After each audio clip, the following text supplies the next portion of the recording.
Boa tarde, gente! Estamos hoje então dando início ao curso EAD de vocês de Microbiologia Ambiental. Nós iremos trabalhar com diferentes módulos e um conteúdo que irá abranger absolutamente todos os conhecimentos que vocês precisam saber sobre as principais características vinculadas aos micro-organismos e a sua importância para o ambiente e para a saúde. Espero que todos vocês gostem do curso e acredito que será de grande valia e vocês irão aprender bastante coisa ao longo das nossas videoaulas. Então, sem mais delongas, iniciaremos agora a parte introdutória do nosso curso de microbiologia. Forte abraço e fico à disposição de vocês.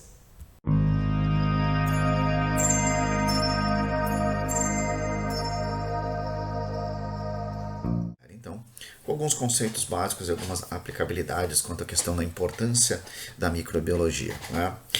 De todos os nossos tópicos da disciplina, nós vamos discutir diversos aspectos que são importantes e inerentes, então, a essa questão da microbiologia.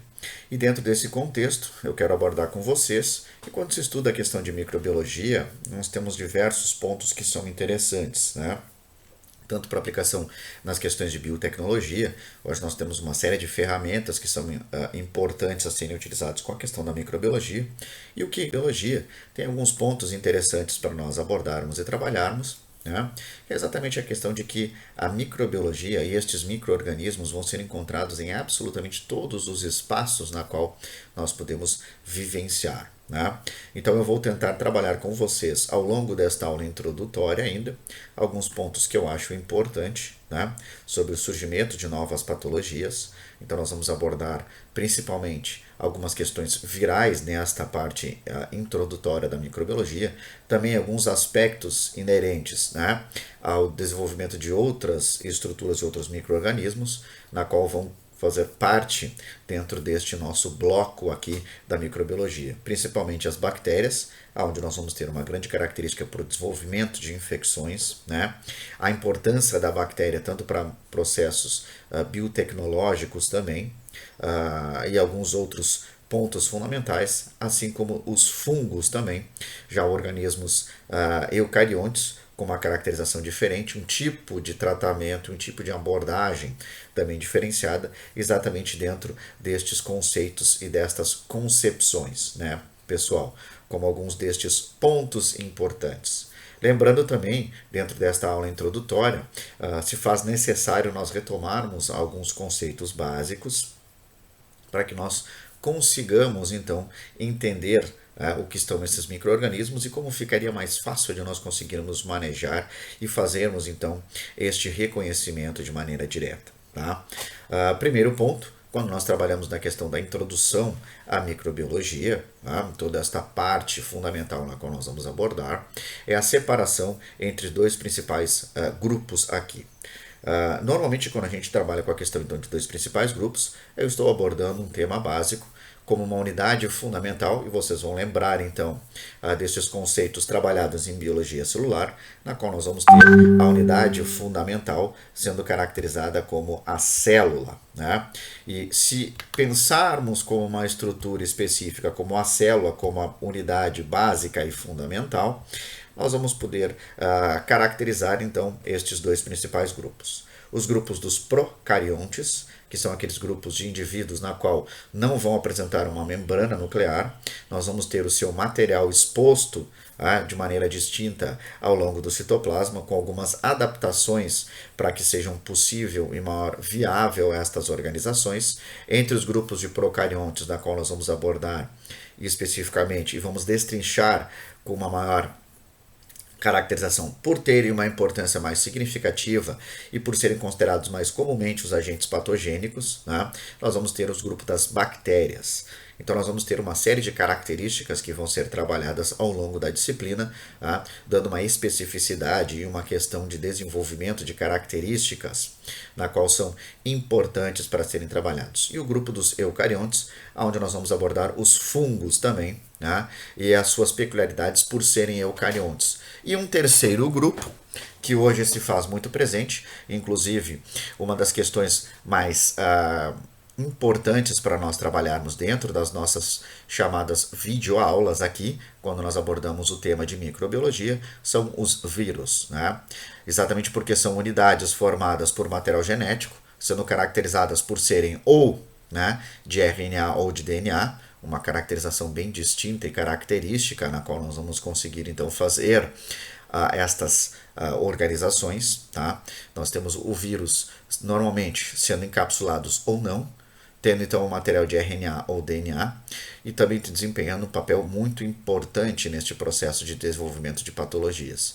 Lembrando dos anos de 2009, onde nós tivemos então uma das chamadas primeiras outbreaks, né, de pandemias a serem caracterizadas a partir do surgimento da gripe suína, advindo exatamente da gripe aviária, que veio da China, e a gripe suína, com o surgimento no México, onde nós tivemos então o H1N1, né, uma influenza A, que era considerada uma gripe sazonal, e que a partir destas modificações, né, com grupos relacionados a outros animais, acabou sofrendo uma modificação e dando então esse primeiro surto de maneira global de uma doença extremamente importante, característica, segundo dados atualizados de 2012, né, do Center of Disease Control, responsável, gente, por eliminar 500 milhões de pessoas, tá? Ou seja, nós tivemos uma taxa de mortalidade de 584 milhões de pessoas no mundo inteiro, tá? Se levando em caracterização do processo de infectividade, mais de 2,5 bilhões de pessoas acabaram contraindo esta infecção de 2009, e também se faz importante nós discutirmos estes aspectos aqui quando nós abordamos então esta questão distinta, né, do H1N1. Ainda vamos ter uma outra relação para nós fazermos uma construção agora com a questão da importância desses estudos de microbiologia. Nós vamos ter em 2012, né, o surgimento de uma segunda variação, uma variação de um grupo na qual hoje se faz uma melhor familiaridade, o grupo do coronavírus, onde nós temos então o surgimento na China da primeira variação, né, responsável pelo desenvolvimento de uma síndrome respiratória aguda, né, conhecida como SARS. Tá? Vai então um vírus como o corona, estando alojado na região do trato respiratório e sendo responsável por ocasionar uma grande caracterização fundamental, que é exatamente, né, a síndrome da angústia respiratória, na qual vai ser responsável por esta caracterização de falta de ar e também um número significativo de óbitos relacionados então a esta pandemia de 2012. Em 2013 para 2014, uma segunda variação, a variação do Mediterrâneo, chamada de MERS, né, onde nós também vamos ter esta caracterização e também sendo responsável por dentro dessa caracterização do Mediterrâneo um grande número de mortes, né, por uma nova variação do coronavírus. E chegando então em 2019 com uma outra variação daquele vírus do corona, relacionado então talvez ao morcego e a um outro mamífero chamado de pangolim, com uma adaptação e uma variação sendo responsável por esse grande surto na qual nós estamos vivenciando, né, dentro de maneira global, em uma escala muito maior a ser trabalhada e abordada. Então, com isso, nós temos alguns aspectos que são importantes para que nós consigamos fazer esta caracterização geral aqui. Dentro da aula introdutória de hoje, além de abordarmos algumas destas questões de atualidades, tá, que eu acho importante, porque isso é o que faz com que nós consigamos ter estas informações significativas, sempre vamos tentar buscar fazer uma correlação com aquilo que é importante para nós compreendermos estes mecanismos bacterianos, virais ou fúngicos também, que são exatamente as questões de patogenicidade, ou seja, as adaptações que estes micro-organismos vão ter, junto para que eles consigam ter uma maior especialização dentro de um determinado meio, né? E quando a gente utiliza a questão do meio, pode ser um meio inóspito, tá? Desde alguma localidade na qual eles possam ficar, suas características de resistência, ou então um meio sendo um hospedeiro ou um local, né? Um alimento, algo na qual ele consiga subtrair estes nutrientes e a partir, obviamente, disso, então, se levar adiante, né, o seu processo, o seu crescimento. E aqui nós vamos ter, então, esta também, a distinção entre os grupos que não são formados por células, onde nós vamos ter os vírus, tá? Sendo de RNA ou DNA, sendo obviamente caracterizados como parasitas intracelulares obrigatórios. Isto por quê? Porque como ele só tem parte da sua informação genética responsável por estar relacionado com a sua continuidade, nós temos então uma demanda de algo ou alguma estrutura celular que se consiga ser feita como um processo de maquinaria para que ele consiga se replicar, né? Então nós vamos ter sempre a dependência de um hospedeiro para que isso possa ocorrer e possa estar relacionado. Já as bactérias, uma característica diferente, elas possuem uma maquinaria mais rudimentar, com uma alta capacidade de adaptação, né?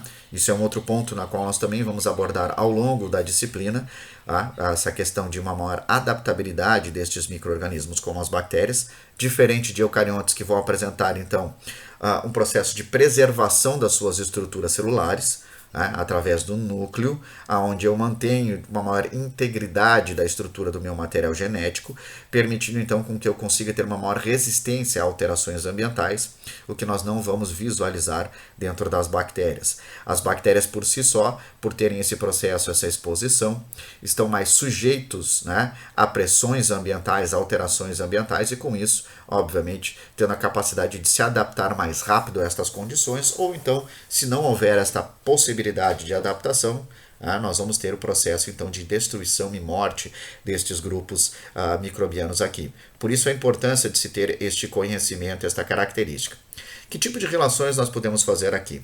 Muito com o processo do que já foi construído ao longo da trajetória de vocês, com alguns conhecimentos básicos de biologia celular. Então eu sempre vou tentar refrescar a memória de vocês neste processo de conhecimento, né? E destas caracterizações de biologia celular, as suas estruturas, para que serve, que pontos de diferentes nós vamos ter, por exemplo, entre uma eucarionte animal, o hospedeiro básico, na qual nós vamos poder trabalhar dentro destes micro-organismos, né? E a sua comparação. E aí nós vamos entrar em outro ponto também importante, para que faça um pouco de sentido para vocês estas características e este reconhecimento. Nós vamos ver o outro lado da moeda, se assim nós podemos trabalhar. O que seria o outro lado da moeda, gente? Né? É exatamente nós vamos começar a fazer este processo de construção, de compreender como o hospedeiro tem as suas características fisiológicas, que ao longo de toda esta construção de biologia celular, embriologia, anatomia, fisiologia, histologia, vocês têm uma noção básica de como o nosso corpo funciona, tá? E a partir disso, então, dentro deste módulo, trabalhando também com a questão de imunologia, como o nosso sistema e o nosso organismo vai reagir, que características nós temos para conseguir fazer estes reconhecimentos, as adaptações celulares, o comportamento. E eu aqui vou tentar complementar mostrando para vocês que dentro deste processo de infectividade e patogenicidade, o que nós temos uma guerra travada entre estes micro-organismos e o seu hospedeiro. Por que isso ocorre? Porque os micro-organismos vão trabalhar com adaptações a partir das características do hospedeiro para tentar sempre subjugar ou poder fazer o seu processo de crescimento de maneira mais efetiva a partir das características daquele hospedeiro. Então, este processo de dualidade. E nós vamos sempre tentar fazer um contraponto. Por exemplo, nós vamos abordar com características de parede celular de bactérias mais adiante.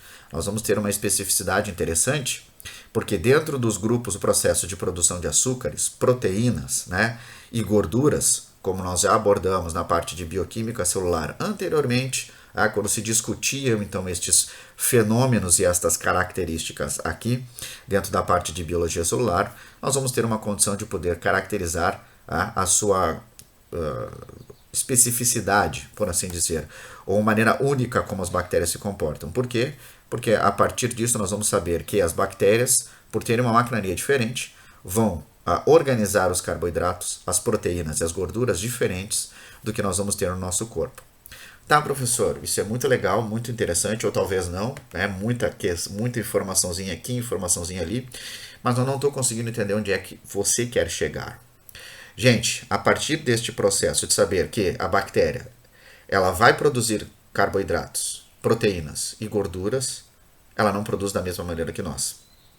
Então aqui nós já temos um primeiro ponto para começar a compreender por que e como o nosso corpo consegue reconhecer o que é nosso e o que não é nosso. Exatamente por esse padrão de quantidade, né, e características de se sintetizar. A maneira como é feito estes arranjos químicos são de maneiras diferenciadas entre estes organismos. E isto é um dos pontos importantes. Por isso que eu vou trabalhar com vocês sempre com uma perspectiva imunológica e a perspectiva, então, né, destes micro-organismos, para que todo o processo e a compreensão global de vocês fique extremamente facilitada, né, e que a gente consiga entender, então, o que são esses mecanismos de adaptação, né, que vai ser caracterizado pela patogenicidade. A patogenicidade tem um nome muito forte, porque, obviamente, a partir deste processo a gente sempre liga a algo ruim, mas é ruim para mim, não para a bactéria. Para a bactéria são questões de adaptação e mecanismos na qual ela vai desenvolver, exatamente para conseguir, então, né, de uma maneira mais eficiente, conseguir os nutrientes que ela tem de demanda energética, né, conseguir fazer o seu processo de duplicação e crescimento, e a partir exatamente destas caracterizações nós conseguirmos ter esta visualização global, tá, do que nós vamos poder caracterizar. Então isso é um dos pontos na qual nós vamos poder trabalhar com vocês, gente, ao longo de todo este processo e todo este semestre, né, quando nós abordarmos a questão da microbiologia. Fazendo então um outro ponto de distinção, saindo das bactérias e entrando na questão dos fungos. Por que o tratamento para bactéria e para fungo não pode ser o mesmo? Por quê? Porque nós temos já um fungo, que é uma estrutura eucarionte, ou seja, apresenta núcleo, vai apresentar uma mitocôndria, com características um pouco diferentes. Nós não vamos ter a visão das mitocôndrias com cristas, né? Toda a parte da membrana interna, aquela responsável pelo processo de obtenção de energia, né? E a síntese de ATP com a presença de ATPases, que vão fazer todo o processo e o ciclo, né? Entrando com o ciclo do piruvato e uma série de coisas que também são trabalhadas na parte de bioquímica. Nós vamos ter uma membrana mais lisa, então nós vamos ter todo um outro processo. Que caracterização nós vamos ter aqui? Boa parte dos fungos vão ser caracterizados como heterotróficos, né? Ou seja, heterotróficos por absorção. Ou seja, o que eles vão fazer? Eles vão ter a capacidade de produzir as enzimas e boa parte deles vai liberar isso no ambiente ou no hospedeiro para que se degrade e pegue estes componentes menores para poder então otimizar o seu processo de obtenção de energia. Por que não se usam os mesmos componentes? Vamos trabalhar então com características celulares agora, para que a gente tenha então esta primeira visão global. As bactérias vão ter parede celular, mas a maneira como elas vão sintetizar é diferente, por exemplo, de uma parede celular de uma árvore, né? De uma célula vegetal, onde nós vamos ter celulose. Aqui dentro de uma bactéria, só dando os exemplos, tá, gente? Para que vocês peguem este processo inicial introdutório. A bactéria ela vai apresentar um composto de açúcares e proteínas. Então nós vamos ter, por exemplo, os peptidoglicanos, onde vão formar uma malha, tá, tridimensional, como uma rede que vai ser sobrepostas uma sobre a outra, formando uma carapaça. Diferente da celulose, onde nós vamos ter uma estrutura de carboidrato muito mais rígida e que vai, então, sobrepondo estas estruturas externas, tá, de camadas das organizações da célula vegetal, dando uma caracterização diferente. Tá, e onde é que entra o fungo? O fungo, assim como a célula vegetal, não vai ter celulose, mas o que ela vai apresentar? Ela vai apresentar os chamados beta-glucanos. São estruturas de açúcares parecidas com o que nós vamos observar da celulose e com uma caracterização diferente. Uma camada extra de quitina, principalmente em organismos pluricelulares. Tá? Então isso também já vai dar uma conferência de uma estrutura de parede celular diferente. A maneira como são feitos e sintetizados estas enzimas por processo de absorção e os nutrientes, devido à sua maquinaria mais complexa, também é diferenciado. Então, os processos de desenvolvimento de patologias, né, são completamente diferentes. O crescimento, o tempo, as questões metabólicas vão ser diferenciadas. Então, isso também são alguns fatores que vão servir como indicadores. E o nosso corpo também vai ser visualizado, né, e vai se trabalhar de maneira diferente do que estas bactérias. Por quê? Porque o fungo, como é um eucarionte, também vai trabalhar com a questão de ter uma maior resistência a alterações ambientais e menor adaptabilidade que uma bactéria. Por isso também, gente, que nós podemos caracterizar que é muito difícil nós irmos desenvolver uma infecção fúngica como um agente primário. Normalmente são agentes secundários. Tá? Por quê? Porque boa parte destes fungos, na verdade, vão ser oportunistas. O nosso processo de resposta imune a agentes fúngicos ele é mais eficiente do que a bactéria, porque a bactéria se adapta mais rápido. Então nós vamos também poder caracterizar e ter estas abordagens aqui diferentes. Tá? Então, são alguns conceitos na qual nós vamos começar a construir. E aí eu pergunto para vocês, gente, né, a partir de tudo isso que nós já dialogamos e que eu trouxe para vocês neste período inicial do vídeo aqui. Microbiologia. O que nós vamos estudar dentro da microbiologia? Né? Todos estes tipos de micro-organismos que são importantes, as suas características aplicadas então a processos, por exemplo, biotecnológicos, e principalmente, a partir destes conhecimentos básicos, fazemos uma relação com os fármacos que são utilizados, onde são trabalhados então nas chamadas bases terapêuticas, né? Que é um ponto importante para que nós consigamos ter uma resposta mais eficiente a estas características. No momento que eu começo a reconhecer estas estruturas, fica mais fácil eu tentar então saber que tipo de tratamento nós vamos utilizar. Então isso também é um ponto importante na qual nós vamos abordar dentro da microbiologia, né? Toda esta questão genérica dessas estruturas, os componentes celulares, para que eu entenda, primeiro, no momento que ele entra em contato com alguma pessoa, o que eu posso esperar? Porque eu já vou ter uma ideia do comportamento desta estrutura celular, que tipo de nutrientes ele normalmente utiliza, e a partir deste processo, se fazer esta construção específica. Todos esses micro-organismos, né, que são também interessantes aqui na qual nós estamos trabalhando. Além disso, como eu falei para vocês, a utilização da microbiologia como ferramenta biotecnológica, gente, né? Hoje nós temos a utilização de diversos micro-organismos sendo utilizados como base terapêutica também. Tá? Por exemplo, vocês já ouviram falar em transplante de fezes? Né? Isso é para quem apresenta processos irritativos muito grandes, né, gastrointestinais, processo de má digestão, absorção, diarreia constante, dores abdominais. Tá? Então é sugerido que se faça um processo de transplante de fezes, onde são feitos doadores, onde vai ser avaliado, né, as características fundamentais destas fezes, os micro-organismos que são essenciais, e é feito um processo então de transfusão destas fezes para a formação de uma nova colônia do trato gastrointestinal. Basicamente como se fosse se fazer a questão de um recém-nascido, na qual se trabalha especificamente então com esse processo, né, de introdução de micro-organismos para que se forme então todo o processo inicial gastrointestinal. Também vou discutir com vocês alguns outros aspectos interessantes dentro dessa questão de curiosidades da microbiologia, e uma das coisas que é abordado em embriologia também, algumas características interessantes de serem discutidas, né? Hoje se vê muito questionamento, por exemplo, de nenês, que é o bebês que nascem de cesariana, serem feitos exatamente esse processo de colonização artificial, se utilizando então de transplante da flora vaginal para crianças. Isso tem mostrado um resultado muitas vezes negativo, né? Porque não há informação inerente de que será formado de maneira adequada, né? E sendo embebido, né, nesse processo característico, principalmente porque houve um contato prévio com micro-organismos da região abdominal, e isso pode levar a uma série de reações cruzadas. Então, cientificamente ainda não se tem nada muito bem comprovado, apesar de em alguns locais no mundo ser feito também este processo, né?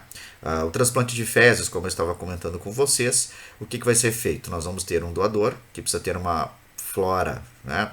Eu não gosto de usar nem termo flora, nem fauna, porque nós não estamos trabalhando com plantas ou com animais, mas o interessante é se utilizar o termo microbiota, né? Uma microbiota excepcional, na qual vai se ter a presença de algumas determinadas bactérias que são importantes, e a partir disso ele pode se tornar um doador, né? Não é qualquer um que pode doar fezes, ele tem que ter uma característica de uma dieta extremamente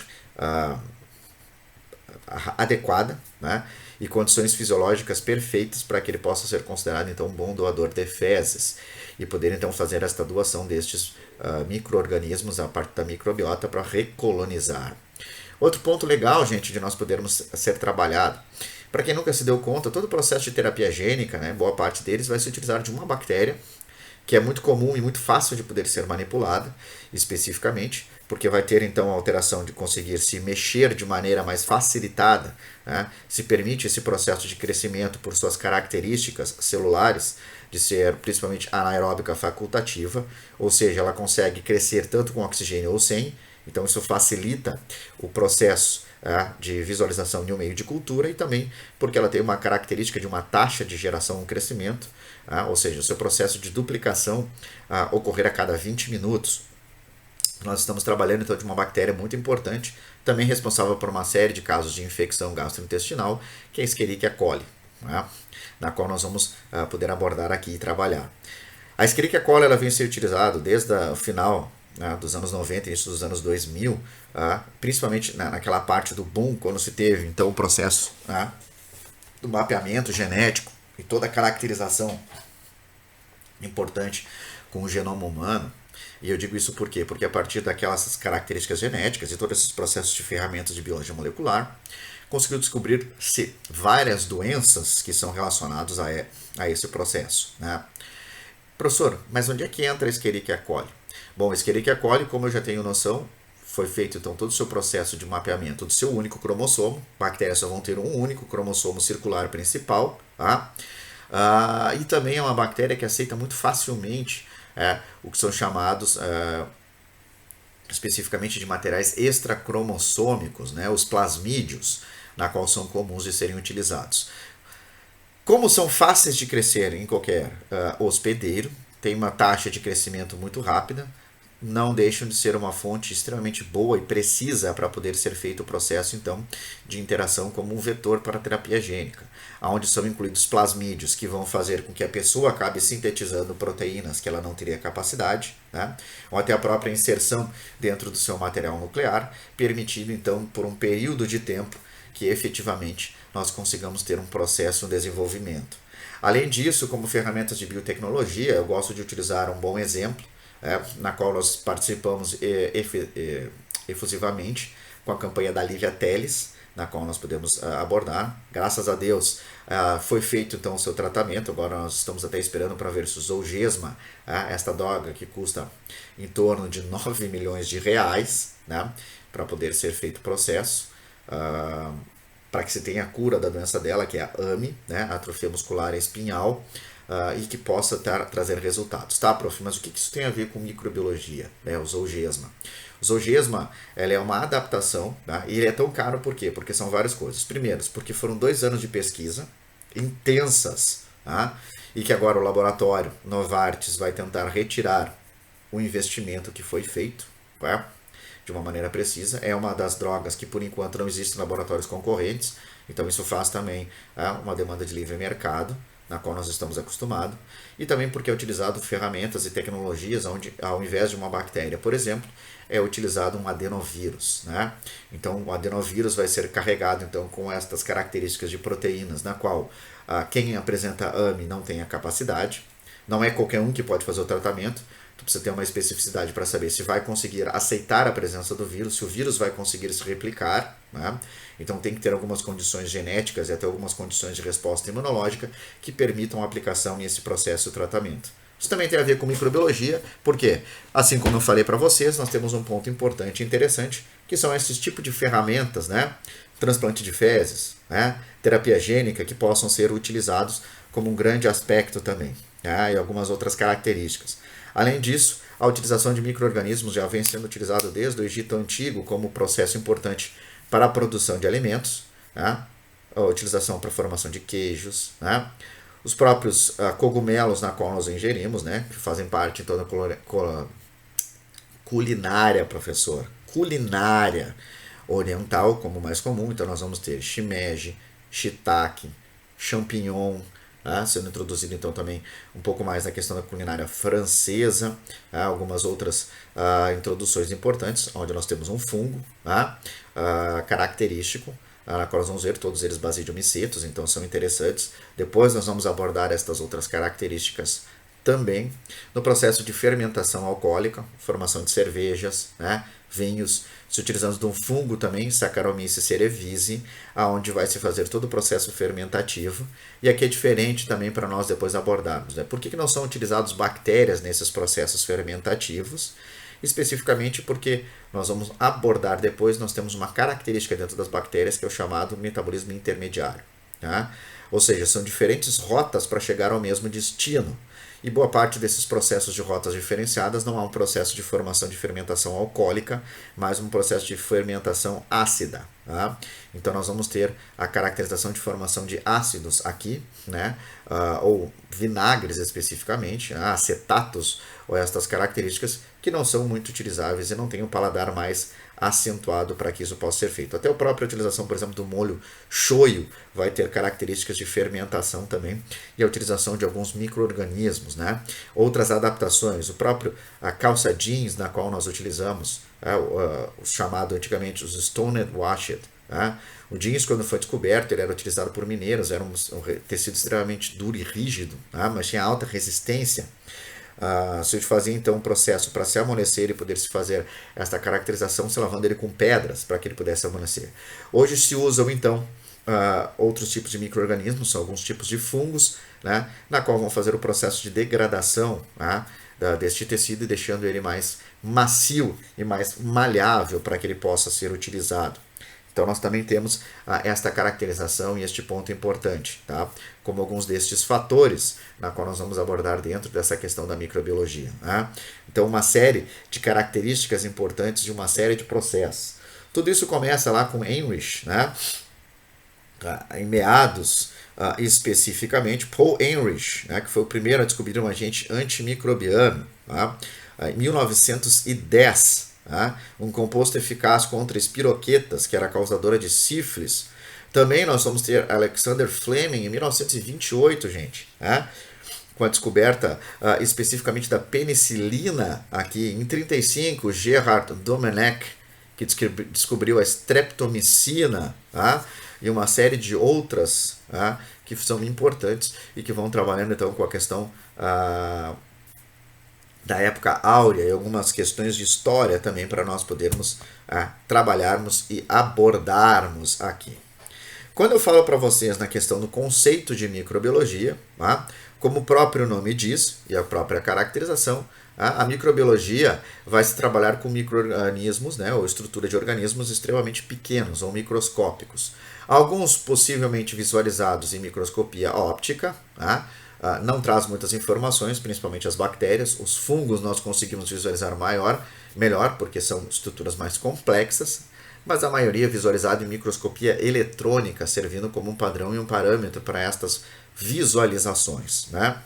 Entre elas, o que vai trabalhar na questão de o que é abordado em microbiologia, nós vamos ter as bactérias, fungos, vírus, protozoários, vireoides e os chamados prions, né? Na qual são importantes.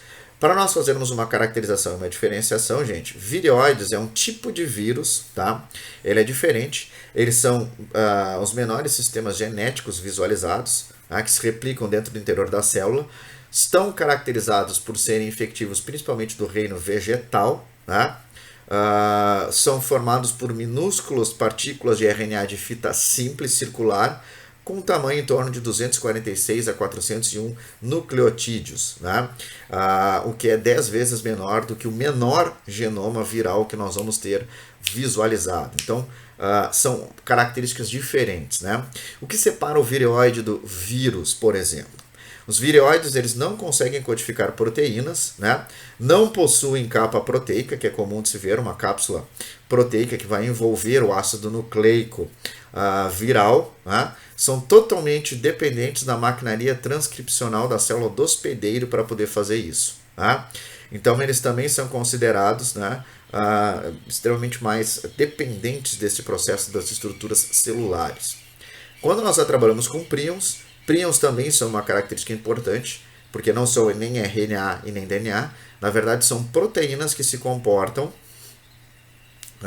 e apresentam uma característica interessante de conseguirem se autorreplicarem. Ainda não se sabe muito bem como é feito este fenômeno, mas elas têm essa característica de serem modificadas no seu processo pós-traducional. Então nós vamos ter todo um processo de maquinaria do próprio corpo produzindo proteínas que vão se comportar de maneira diferente. Então nós temos estas características interessantes dentro deste grupo e deste conceito da microbiologia como um vasto campo para ser estudado e poder ser trabalhado e abordado também especificamente. Tá, gente? Como dentro destas características aqui na qual nós conseguimos visualizar de uma maneira geral. Como eu falei para vocês, né, essa questão da importância dos micro-organismos vai de uma vasta noção e é fundamental para nós conseguirmos compreender este processo. Nós temos uma série de importâncias, além dos processos, né, desenvolvimento de doenças, que são caracterizados, como eu já havia falado para vocês, né? Todo o processo de caracterização de decomposição, hoje nós já temos uma série de micro-organismos que são utilizados.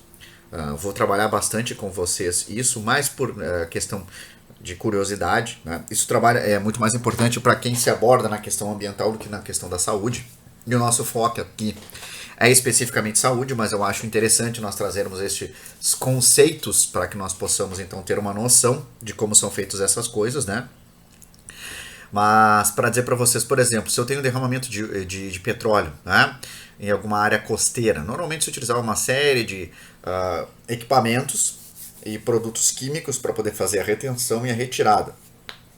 Hoje já se tem estudo na qual nós podemos utilizar uma série de micro-organismos, tá? Alguns grupos de bactérias que se sabem que conseguem fazer esse processo de degradação de petróleo, né, e de óleo. Então, com isso especificamente, já se vem utilizando esse tipo de tecnologia, né, para nós conseguirmos fazer essa caracterização. E então, obviamente, a partir desse processo, de uma maneira muito menos danosa ao meio ambiente, conseguirmos fazer um tratamento mais adequado e a retirada, tá, do óleo, dali na qual nós vamos poder estar sendo visualizados. Tá? No próprio desenvolvimento de medicamentos também, como eu falei para vocês, a base do processo de desenvolvimento de medicamentos com micro-organismos, principalmente fungos, né, na qual nós vamos ter já o conhecimento de serem produtores de bactericidas, um processo de competição, a intoxicação, a preservação de alimentos, então entra muito na questão da microbiologia de alimentos, né? Que tipo de características nós vamos ter, que tipo de condições, né? Que tipo de elementos possam ser utilizados para que eu consiga ter um alimento que consiga durar mais tempo e que eu tenha menor prejuízo nesse processo de contatos com estes determinados micro-organismos, né? Também o processo importante da produção de energia, biodiesel, onde nós vamos ter alguns outros grupos de bactérias também responsáveis por este processo, né, e uma série de caracterizações bem importantes e interessantes aqui. E isso vai nos levar, então, a estas ferramentas biotecnológicas. Então, hoje nós vamos ter um contexto muito grande do que pode ser trabalhado e abordado dentro da microbiologia. Né? Não só nessas condições patogênicas, mas de uma maneira geral, realmente a microbiologia ela tem uma grande importância para a questão da ciência e todo esse processo de desenvolvimento. Né? Então, isso já nos traz um grande alento para pesquisas futuras e que possam ainda trazer maior condição e maior características, né, vinculados a estas condições específicas aqui, gente, né, na qual nós vamos poder abordar. Tá? Então, existe um outro ponto importante, aí obviamente se trabalhando com a questão da importância desses micro-organismos, alguns pontos de desenvolvimento das superbactérias. Aí para a nossa condição como profissionais da área da saúde, aqui já se tem uma relevância muito maior, tá, especificamente, porque nós vamos ter o surgimento então do processo de um local. E eu sempre falo para vocês, né, uma pequena pergunta ou até um pequeno questionamento. Aonde vocês acham que a bactéria se sente mais à vontade e onde ela se sente mais feliz? No ambiente externo, onde ela teria maior contato com pessoas, né? Por exemplo, livremente disposta em uma cidade, ou o melhor local para uma bactéria estar é estar confinada dentro de um hospital. Muitos vão dizer, não, o ar livre é muito melhor. Por quê? Porque tem muito mais pessoas. Gente, a condição de se estar num hospital é o local preferencial para que uma bactéria possa subsistir. Né? A gente sempre fala que o local que deveria ser considerado mais seguro, na verdade, é o que vai apresentar maior periculosidade para quem se mantém durante longos períodos de tempo. Se vocês conversarem, né, com médicos mais experientes, se vocês veem, o esforço feito para boa parte deles vai ser o seguinte, é o tratamento. O hospital realmente ele é muito importante, ele vai dar toda a base e a sustentação para que essa pessoa melhore, porém isso tem um prazo na qual ela pode ficar. Porque no momento em que ela começa a ficar muito tempo, ela começa a estar suscetível exatamente a esses micro-organismos. E é um ambiente na qual a bactéria se sente mais confortável. Por quê? Porque eu tenho um fluxo e um trânsito de pessoas entrando e saindo muito grande. Então isso mantém uma grande quantidade de hospedeiros possíveis. Né? E um outro ponto importante, eu vou ter outras bactérias ali, localizadas, que também podem fazer esse processo de compartilhamento de informação. Então isso também já vai me dar uma condição muito mais específica para o desenvolvimento de algumas características, né, inerentes a estas bactérias. E isso é o que nós vamos conseguir abordar aqui e nós vamos conseguir trabalhar com essa questão. Tá? Por que os locais onde normalmente nós vamos ter bactérias que são ultra resistentes, né, mega adaptadas, são sempre as que vão surgir em uma UTI ou num hospital? Porque nós temos uma característica bem interessante aqui, dentro desse processo das bactérias, né? Uma curiosidade. O surgimento destes micro-organismos, essas adaptações, se faz porque eles conseguem trocar informação genética. Então sempre se tem um ganho específico. Tá? Então são locais que vão dar uma maior propensão para um processo interessante. Então o surgimento, o conceito, todo o processo de higienização, a manutenção e estas questões básicas ligadas também vão ser fundamentais. No momento que eu consigo conhecer as formas e estruturas básicas, com condições estruturais, que vai ser o tema da nossa próxima aula, né? A classificação, estrutura e replicação bacteriana, fica fácil de nós conseguirmos compreender como se pode ter esse surgimento, estas características, então, de bactérias muito mais bem adaptadas, né? E que vão trazer, então, estas condições específicas, estas características aqui, na qual nós vamos conseguir, então, estar observando, como alguns destes pontos importantes. Também trouxe para vocês o que nós já havíamos discutido anteriormente, as questões de ferramentas biotecnológicas, né, para o transplante de microbiota fecal. Então são uma série de conceitos e adaptações na qual nós vamos ter uma característica fundamental aqui, tá? Na qual nós vamos poder então discutir. Tá? E é bem interessante porque a partir deste processo, né, e esses estudos feitos para conseguir compreender que tipo de microbiota é a melhor para conseguir reverter situações, né, de processos inflamatórios, levou o conhecimento e a pesquisa de outros pontos importantes. Hoje já se tem uma série de estudos e ramificações, né, nessa parte da ciência, baseado a partir destes conhecimentos, tá? Principalmente da importância da microbiota, tá, gastrointestinal para o processo de desenvolvimento da fisiologia de uma determinada pessoa. Alterações nesta microbiota podem levar ao surgimento de doenças autoimunes, doenças inflamatórias, tá? Até o processo de desenvolvimento de câncer e alterações fisiológicas muito importantes. Então, hoje já se estuda muito esse comportamento, essa estrutura, tá? Para doenças neurológicas que muitas vezes teriam base, por exemplo, de alterações de proteínas e que hoje sabe que nós vamos ter a interferência direta de micro-organismos fazendo esta caracterização e esta alteração. Gente, além disso, hoje leva a uma segunda rota de pesquisas e processos sendo estudados, inclusive para a própria formação, maturação de todo o nosso sistema e o desenvolvimento embrionário ligado à exposição prematura a bactérias que vão ser encontradas dentro da mãe e que elas vão servir como pontos de indução celular, né? Para que se tenha então este processo de caracterização, maturação e diferenciação. Tá? Então, são vários pontos importantes que vêm começando a culminar com a importância desses micro-organismos e a interação deles para o tipo de sinalização química e o processo de desenvolvimento, algo como um comensalismo, ou quase como uma simbiose entre estas estruturas e estes indivíduos, que faz com que todo o sistema funcione. Então, um determinado micro-organismo ali presente, com a sua estrutura, suas características metabólicas secundárias, serve como ponto de indução para que se tenha esses processos, essas diferenciações na qual nós estamos vendo. Tá? Então envolve uma série de características aqui, tá? Na qual nós vamos conseguir visualizar, gente. Tá? Dentro, por exemplo, deste próximo gráfico na qual nós estamos trabalhando aqui, já tem alguns outros estudos que inclusive começam a visualizar o processo de desenvolvimento de fatores extrínsecos e intrínsecos, tá? Relacionados à presença, tá, de micro-organismos, a própria facilidade para a degradação de determinados tipos de alimento, a absorção, né, que vão levar então à caracterização de determinados micro-organismos presentes ou ausentes. E isto também como um ponto importante, até, né, na caracterização, por exemplo, de tumores ou cânceres na região gastrointestinal, com uma alteração na cadeia alimentar que se faz, ou de uma dieta na qual vai influenciar a presença destas bactérias, a sinalização química e o comportamento. Vocês vejam que complexo e que característica nós vamos ter, né? Quando se trabalha com alguns outros pontos interessantes também, e se diz algumas argumentações, por exemplo, na questão do consumo de alimentos que vão diminuir o processo de produção de radicais livres, talvez o que nós temos que trabalhar e termos um conhecimento é que não seja diretamente os alimentos interferindo nesse processo de diminuição de radicais livres ou a interação com a mitocôndria, mas sim a presença desses alimentos na qual eu estou consumindo vai me dar uma determinada microbiota e esta microbiota vai acabar sinalizando para a célula como ela deve se comportar pela presença desta microbiota. Tá?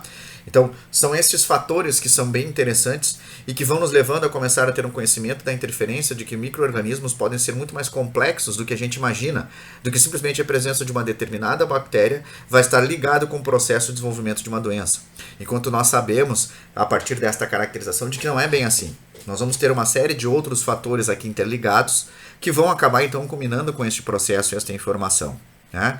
Para trazer mais um ponto legal para vocês verem, esse tipo de interferência, estas características, a partir do que se tem nesta linha ou nesta construção de ideia que já foi sendo fomentada. Hoje já se sabe também por que pacientes apresentam características, tá? E já vamos deixar mais claro. Pacientes, por exemplo, infectados com Covid, que tem um pior prognóstico, né, relacionado, e vão estar característica, por exemplo, de por que a diabetes está ligado como uma das características a um fator de risco, tá? Primeiro porque a diabetes tu vai ter uma interferência de funcionalidade mitocondrial para a obtenção de ATP, tá? E algumas outras características que deixam a célula mais capenga no seu processo, no seu funcionamento. Tá, professor, mas o que isso tem a ver então com o coronavírus? Hoje já se sabe que o coronavírus vai se utilizar de duas estruturas de proteínas, né? A ACE, também conhecida como abrasileirando ela ou aportuguesando a ECA, né? Que é a enzima conversora de angiotensina, que vai regular uma série de outros sistemas aqui, né? E por isso a importância de interação em pessoas que já apresentam uma hipoexpressão destas proteínas estão sujeitas, obviamente, então, a um pior prognóstico relacionado então à presença do coronavírus. Não são todos que vão estar sujeitos a isso. E aí nós vamos ter essa caracterização. Por que eu trago isso também? E aqui a questão do diabetes, essa interferência do metabolismo ligado com isso, né, para uma funcionalidade, uma série de rotas metabólicas que vai acabar combinando com um processo de hiperinflamação, né, e que vai levar então o que eles chamam de cytokine storm, tudo interligado, porque no momento em que o vírus se insere, se prende a estas proteínas e passa a se expressar para dentro da célula, se ligando próximo a regiões do retículo endoplasmático e do núcleo, né? Fazendo todo o processo de transcrição e tradução para continuar formando essas partículas virais. Um desses processos de proteínas produzidas, que seriam proteínas nucleares, que é o vírus que produz, sinaliza para a mitocôndria, para que a mitocôndria não pare de funcionar. Então ela sempre se mantém em alta atividade e alta rotação de ATP para que eu tenha uma maior partícula viral. O que acontece, gente? Quando a gente sabe que está produzindo proteínas que não fazem parte do sistema, a tendência é que esta célula entre num processo de fadiga, tá? E ela comece a se autossinalizar que ela deve parar. Isso faz parte do que nós já trabalhamos também dentro da caracterização do ciclo celular. Tá? E isso vai estar ligado com as caspasas e uma série de outras proteínas que sinalizam para a mitocôndria se autodestrói, o que leva a um processo de falência, né, e autofagia desta caracterização, então, destas células. No momento em que o vírus faz isso, ele inibe o processo de interação de outras proteínas que sinalizariam para se terminar com o ciclo. Que nós lembramos também do que nós já abordamos na parte de biologia celular, né, a BCL2, né, e as BACs, que vão ter todos estes pontos de conexão, e isso começa a se fazer um ponto de corte, porque eu não tenho o processo dessas expressões e eu não levo adiante, então, a questão, por exemplo, de eliminação de um ciclo celular. Este componente viral vai fazer com que esta célula, mesmo em estado de fadiga muito grande, né, continue subsistindo. Exatamente por isso que nós temos também uma condição de sobrecarga que é visualizado nesse processo e nesse aspecto, né? Então eu tenho uma série de interferências desses micro-organismos que hoje leva a crer que sim, interferem de uma maneira direta, né, em diversos processos e diversas caracterizações dentro do nosso sistema. Isso vai ser também um destes pontos importantes e interessantes para que nós consigamos aqui visualizar e caracterizar. né, como vários aspectos que vão ser fundamentais para que a gente consiga compreender esses pequenos pontos e estas pequenas interações, né, na qual nós vamos ver. Então até aqui tem um outro sistema, tá?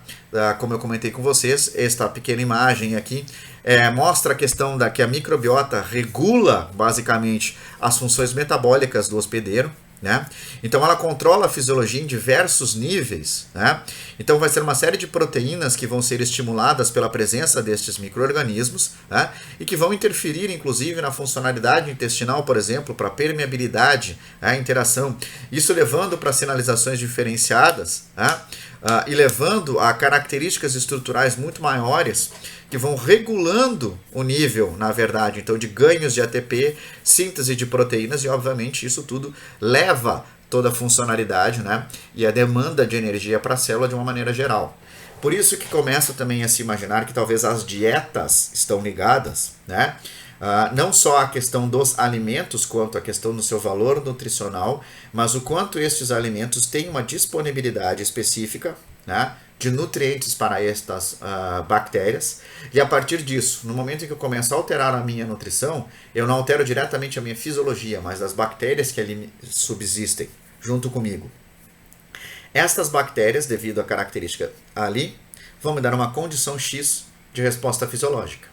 No momento em que eu altero estas partes destas bactérias da minha microbiota deixam de existir, eu altero por componentes ou ricos em gordura ou ricos em carboidratos e faz com que o comportamento fisiológico, a partir da sinalização feita, tá, e pelas rotas metabólicas secundárias, também altera a minha fisiologia.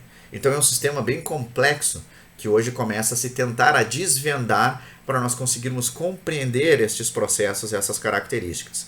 Então ainda se tem muito que poder trabalhar, né, com estas questões. Por exemplo, nesse outro artigo aqui, que trabalha um ponto bem importante, né? A interferência da disponibilidade à demanda de energia ligado exatamente a um processo, né, relacionado então à funcionalidade de neurônios. Esse artigo ele descreve muito bem a questão, né, do complexo processo entre as respostas intrínsecas e intrínsecas sinalizadas a partir da demanda energética, né, e a funcionalidade do cérebro, mas não pelos alimentos, e sim pelo que? A partir do processo da caracterização da minha microbiota, do que eu consigo absorver, o meu comportamento fisiológico vai estimular de maneira diferente uma sinalização dentro do meu sistema nervoso central. Então também é importante nós podermos imaginar que, na verdade, quando se diz o seguinte, que eu tenho determinados tipos de alimentos que são bons para a memória, não, na verdade, não é o alimento em si, mas é a interação desse alimento com uma determinada bactéria que vai me dar uma resposta a um padrão específico, tá? De sinal químico, e a partir desse processo e esse padrão desse sinal químico aqui, é o que nós vamos conseguir compreender a funcionalidade. Então é um sistema bem complexo, na qual nós vamos começar a desvendar e caracterizar.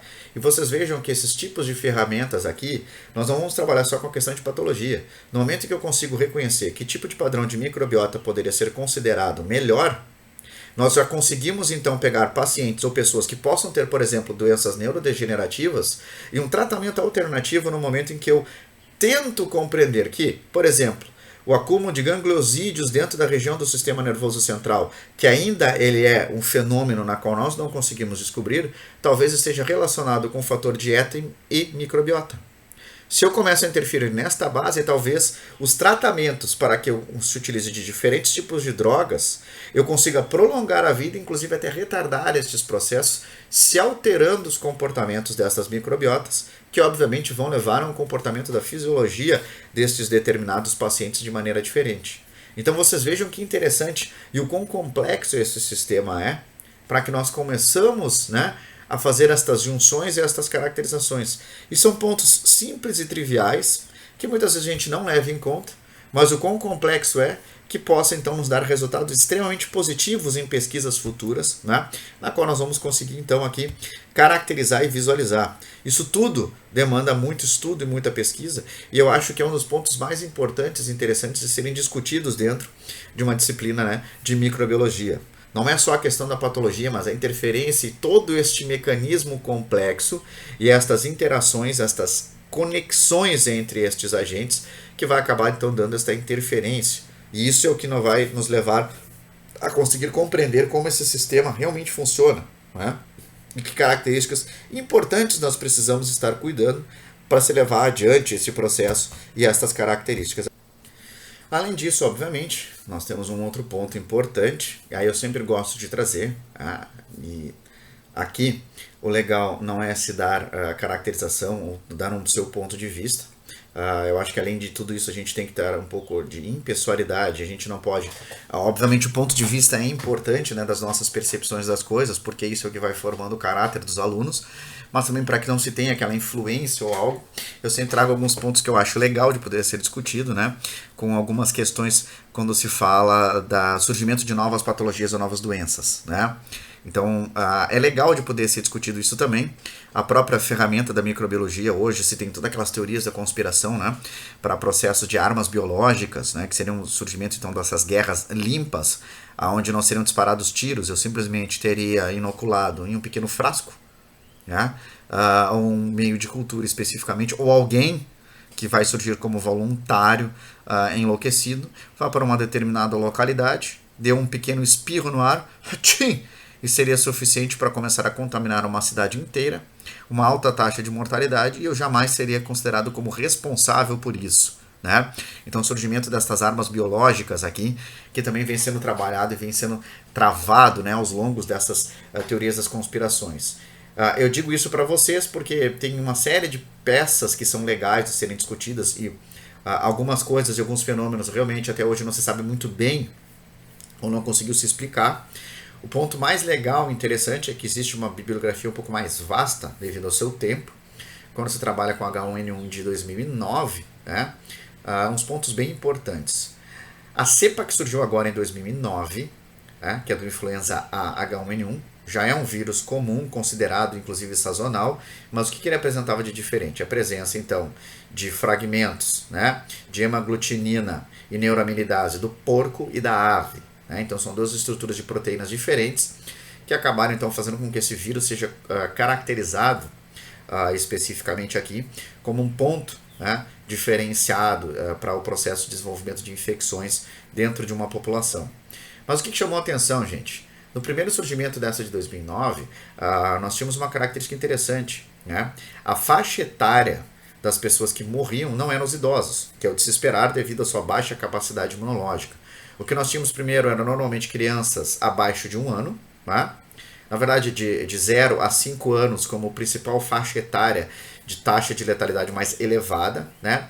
E pessoas de meia idade também, até em torno de seus 30 a 40 anos, como um dos principais grupos na qual acabavam contraindo e tinham pioras significativas e normalmente vinham a óbito, enquanto a população mais idosa se mantinha com uma caracterização de uma baixa penetrância dentro dessa população, aí uma alta taxa de recuperação.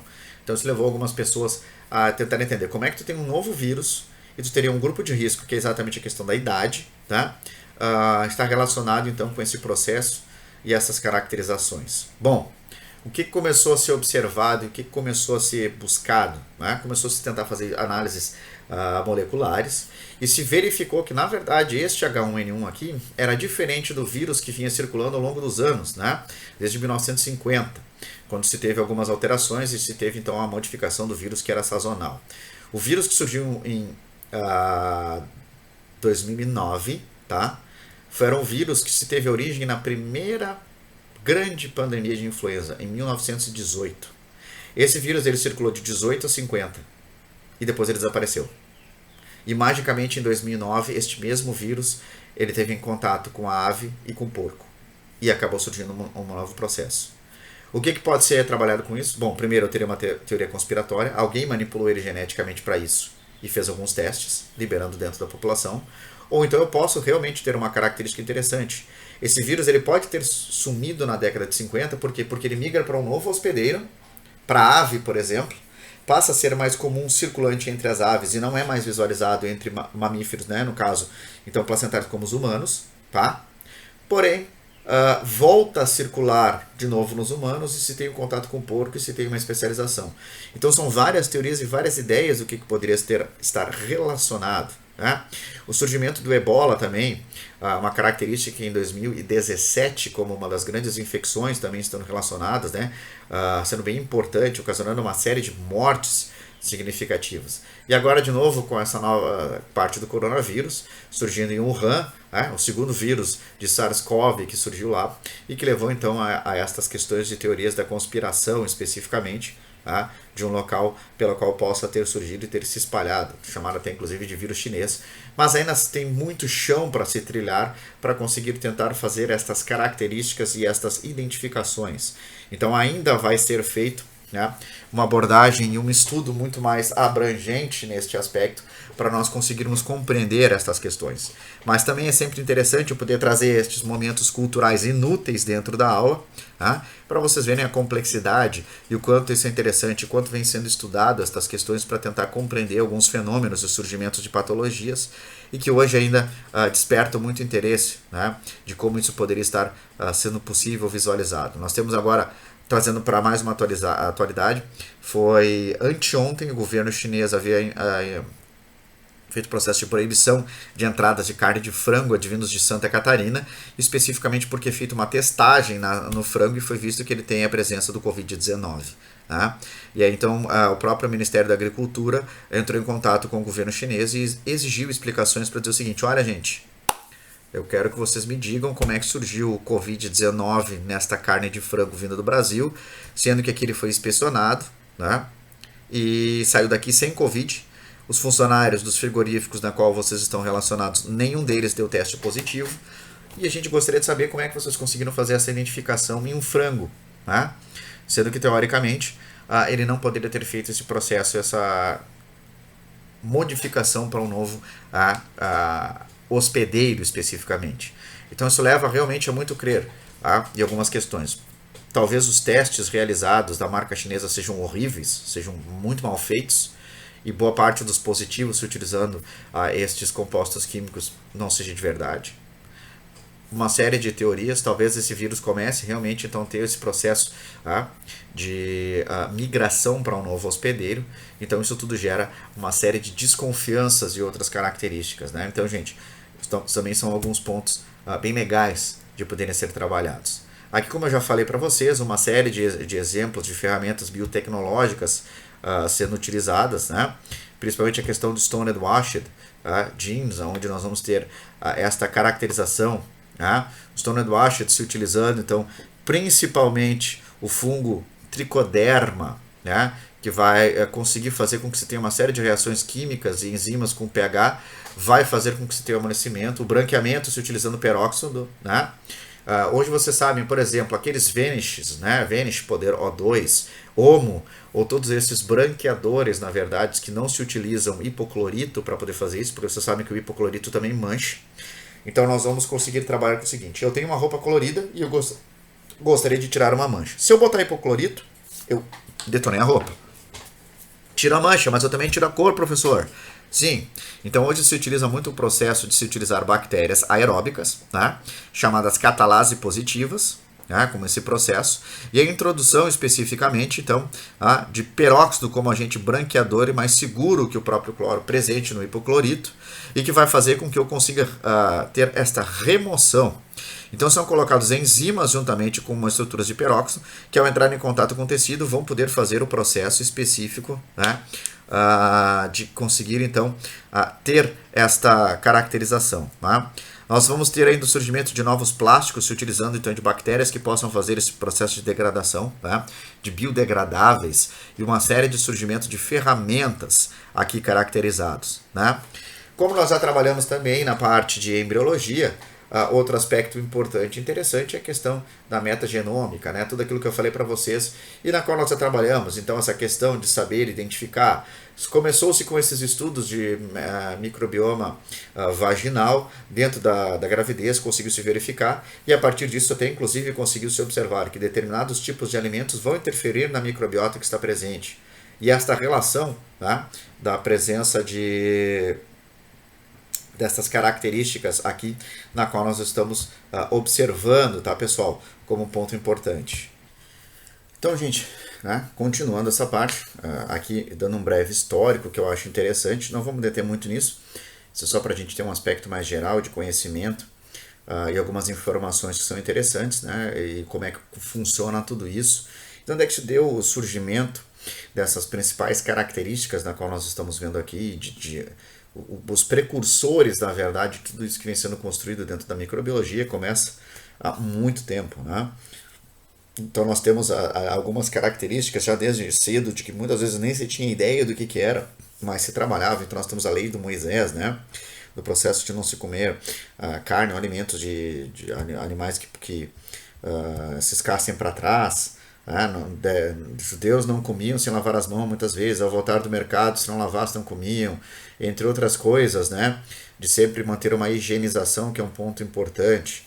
A peste bubônica, também conhecida como peste negra, matou 1/3 de toda a Europa, especificamente causada pela bactéria Yersinia pestis, ligados então com a falta de higienização, né?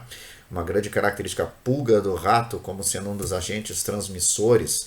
Os primeiros surgimentos das máscaras hoje até em voga, que poderiam ser muito bem utilizadas com a questão do coronavírus. Então, os médicos se utilizavam exatamente dessas vestimentas para não entrar em contato com a respiração, né? E também apareceu muito com bico, né?